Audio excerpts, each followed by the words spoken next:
Good morning everybody. हमारे पास breakfast में है ये सैलेड, ये रवीना ने दाल बहुत टेस्टी बनाई है, ये है साग, ये रोटी, ये मेरी थाली है, ये रवीना जी की थाली है और यहाँ पर रवीना जी एंजॉय करते हुए बता दीजिए। भूख लगी है, बहुत टेस्टी बना है। यस। और मैं सुबह से रिकॉर्ड करना ही भूल, पानी वानी नहीं रिकॉर्ड किया मैंने, बट Okay. हम पिया है दोस्तों। हाँ। नहा भी लिए, रेडी हो गए, अमित भी रेडी हो गया।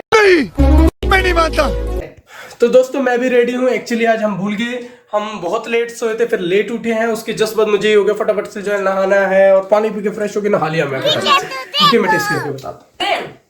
बहुत टेस्टी बना है। साग तो हमारी माता जी मतलब ऐसे गजब, और दाल मैं गजब। बहुत टेस्टी बना है। एक बात मैं बता दूं, रवीना यहाँ हल्का कट लगा होगा। क्यों? जब तुम खिला रही थी ना मेरे से ये तब गया बंद वाला, लेकिन मैंने बाइट से पहले फिर ऑन कर दिया इसे। ऐसे ऐसे ब्लेंडर्स और सिली मिस्टेक्स होते रहते हैं दोस्तों, इट्स ओके, कोई बात नहीं। इंसान से गलतियां होती रहती है दोस्तों। अमित गलतियों का पुतला है। अमित एक इंसान है। ये क्या बोला तूने? अमित एक इंसान है। क्या बात है सर, क्या बात है सर, क्या बात, ये बात है। चलिए जी, अभी हम अपना खाना एंजॉय करते हैं और मिलते हैं ब्रश आपको करते हैं। ब्रश के टाइम।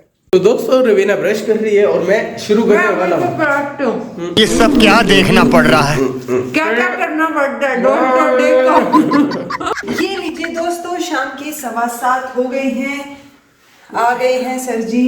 बिजी चल रहे हैं आजकल ये थोड़ा, जिस वजह से हम बाहर घूमने भी नहीं जा पा रहे हैं दोस्तों। कोई बात नहीं, कर तो रहे हैं ना। हाँ। वेरी गुड अमित, शाबाश। Thank you thank you.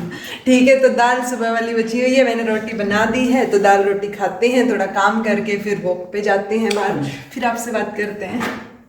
अरे अरे अमित, दोस्तों मेरे साथ एक स्कैम होने वाला था आज, वो तो मैंने आपको बताया ही नहीं। और फिर उसके बाद अमित सेम डिट्टो वही पैटर्न का कईयों ने वीडियो डाल रखी है कि ऐसे होने से बचें। स्कैम से रिलेटेड मैंने डिटेल में एक शॉर्ट बनाया है, प्लीज उसको जाके जरूर देखिएगा। ये जी हमारी अगेन दाल रोटी और खीरे, और ये अमित यहाँ पे खा रहा है, उसके बाद बात करते हैं। बाय।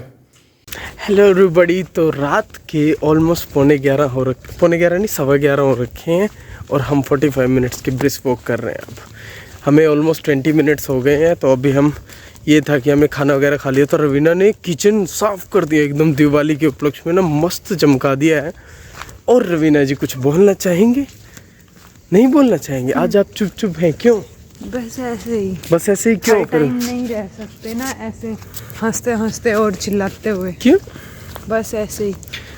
चलिए जी, कोई बात नहीं, थोड़ी देर में हम आप लोगों को मिलते हैं। अभी हम ब्रिस्क वॉक कर लेते हैं, हमारे 20 मिनट और रहते हैं और उसके बाद हम लोग मिलते हैं आपसे ना ब्रश के टाइम। बुक भी तो रहती है, बुक के टाइम मिलते हैं। हाँ जी, तो हम लोगों ने बुक पढ़ ली है और बुक से हमें क्या सीखने को मिला पहले रवीना जी बताइए हमें। तुम बताओ, फिर भूल जाओगे तुम। रवीना को पता है क्योंकि मैं 2-3 बार तो इसलिए घुमा के देख रहा था कि जल्दी से बता पाऊँ। तो पहली चीज़ ये कि आपकी स्पीड कस्टमर्स को बताने की, कि उनकी प्रॉब्लम को सॉल्व करने की स्पीड अच्छी होनी चाहिए, ताकि आपकी कंपनी के लिए ट्रस्ट बढ़े लोगों में। ठीक है, तो ऐसे ही अगर हम कस्टमर केयर को कॉल कर देंगे, वो 5-10 मिनट तक होल्ड पे हैं, तो क्या ये एक्सपीरियंस रहा? तो स्पीड मैटर करती है प्रॉब्लम को सॉल्व करने के लिए। सेकंड, अगर कोई बिजनेस में आपके प्रोडक्ट में या सर्विस में गड़बड़ हो जाती है तो आपको इंस्टेंट सॉरी बोलना चाहिए, ना कि ये कि हफ्ते 10 दिन बाद आप बोलो कि चलो भी जो भी कुछ, अगर कोई दिक्कत हुई है तो उसके लिए सॉरी। कोई दिक्कत नहीं, दिक्कत हुई है तो दिक्कत हुई है, सो आई एम सो सॉरी। तो पर्सनली जो है, मतलब अगर कोई बिजनेस छोटा है तो पर्सनली कस्टमर्स को बोल दे, अदरवाइज जो है पब्लिकली उस चीज़ को बोला जाना चाहिए कि हमें खेद है इस चीज़ के लिए। तो सॉरी बोलना भी जरूरी है, अपोलोजाइज भी सही ढंग से करना जरूरी है। और जैसे मेरे से कोई गड़बड़ हो जाए और अमित को कोई बात बुरी लग जाए, तो अमित बोलेगा, मतलब मैं अमित को बोलती हूँ चल ठीक है हो गया होगा, आई एम सॉरी, तो ही इज लाइक होगा नहीं, हुआ है। Exactly, तो सॉरी बोलने का ढंग। और एक लास्ट चीज की फ्रंट लाइनर्स होने चाहिए आपके बिजनेस में, जिससे कस्टमर की जो फीडबैक है डायरेक्टली उन लोगों तक पहुंचे। लाइक रेस्टोरेंट के इसमें बहुत बढ़िया एग्जांपल है। तो मैनेजर ने शेफ्स को लेकर के, कि शेफ जो है ओपन काउंटर पे जो है कुछ बना रहे हैं, तो कस्टमर्स को अच्छा लगेगा, वो एकदम से उनको बता सकते हैं चीजें। ऐसा नहीं है कि पहले वो वेटर को बताए, वेटर जाके मैनेजर को बताए, मैनेजर जाके शेफ को बताए कि वो खाने की तारीफ हो रही थी, क्योंकि जाते ऐसे घूमते हुए बात का पूरा मतलब ही बदल जाता है। लेकिन एक सीधा कस्टमर से शेफ को फील ट्रांसफर होना, फीडबैक मिलना, तो ये जो है आजकल फ्रंट लाइनर्स में भी चीजें हो रही हैं।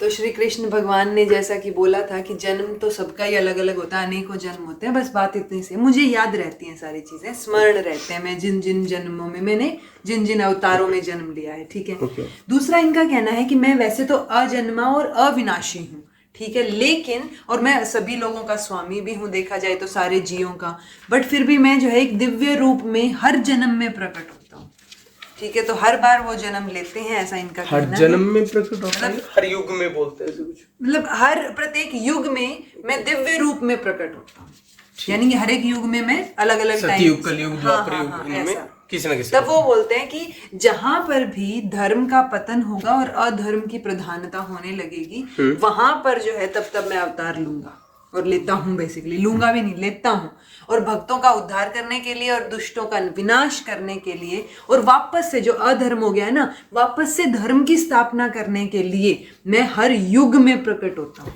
यदा यदा ही धर्म से ना, आगे क्या है? पता नहीं ग्लानि वो भवति भारत ठीक है, समझ गया। अभ्युत्थानम समझ धर्म गया, से समझ गया। तदात्मानं सृजाम्यहम्। और इन्होंने ये भी बोला कि हे अर्जुन, हे भरतवंशी, जिन जिनको मेरे प्रति ज्ञान हो जाता है ना, वो जो है वापस से इस धरती पे जन्म नहीं लेते, वो फिर सनातन धाम को प्राप्त होते हैं, यानी मेरे पास आ जाते हैं, जिसका ठीक कोई है। अंत नहीं। तो वो चीज उन्होंने बोली। लेकिन ऐसा भी नहीं है कि एक ही जन्म में आप जो है भगवान को जान लो और फिर अगला जन्म आपका हो ही ना। बहुत सारे पुनर्जन्म और बहुत सारे जो है कष्ट झेलने पड़ते हैं योगी जनों को, तब जाके वो मेरे धाम तक पहुंच पाते हैं। कितना मुश्किल होता है बेसिकली, लेकिन फिर भी हमें इस पथ पर, इस राह पर चलना है, अग्रसर होकर चलते रहना, चलते रहना। अप्स और डाउन्स आते हैं, हर टाइम आप हैप्पी नहीं रह सकते। जैसे थोड़ी देर पहले I was feeling sad because of some reasons, तो इसलिए ऐसा जरूरी नहीं है कि आप हर टाइम हैप्पी फील करो, कभी कभार सैड भी हो तो it's okay, take your time. But ऐसा भी नहीं है कि फिर डिमोटिवेट होके बैठे ही रहो पागलों की तरह, ठीक है। अप्स एंड डाउन जिंदगी का हिस्सा है, वो तो चलते ही वो रहेगा। अगर स्मूथ रहे तो मजा भी नहीं आएगा जिंदगी में। लाइफ रहेगी नहीं ना। तो इसी के साथ ये ब्लॉग हमारा यहीं समाप्त होता है। हम आपसे ब्रश मिलते हैं। कर चुके हैं और हम आपसे मिलते हैं अगले ब्लॉग में। उम्मीद है आपको कुछ सीखने को, नई चीज जानने को मिली होगी। तब तक के लिए be happy, keep smiling. Raveena ने मौका दिया, धन्यवाद Raveena ji. Be optimistic, be healthy and Raveena ji आपके लिए राइम बना दीजिए। अच्छा, टेक केयर, बाय। चलिए जी, मिलते हैं।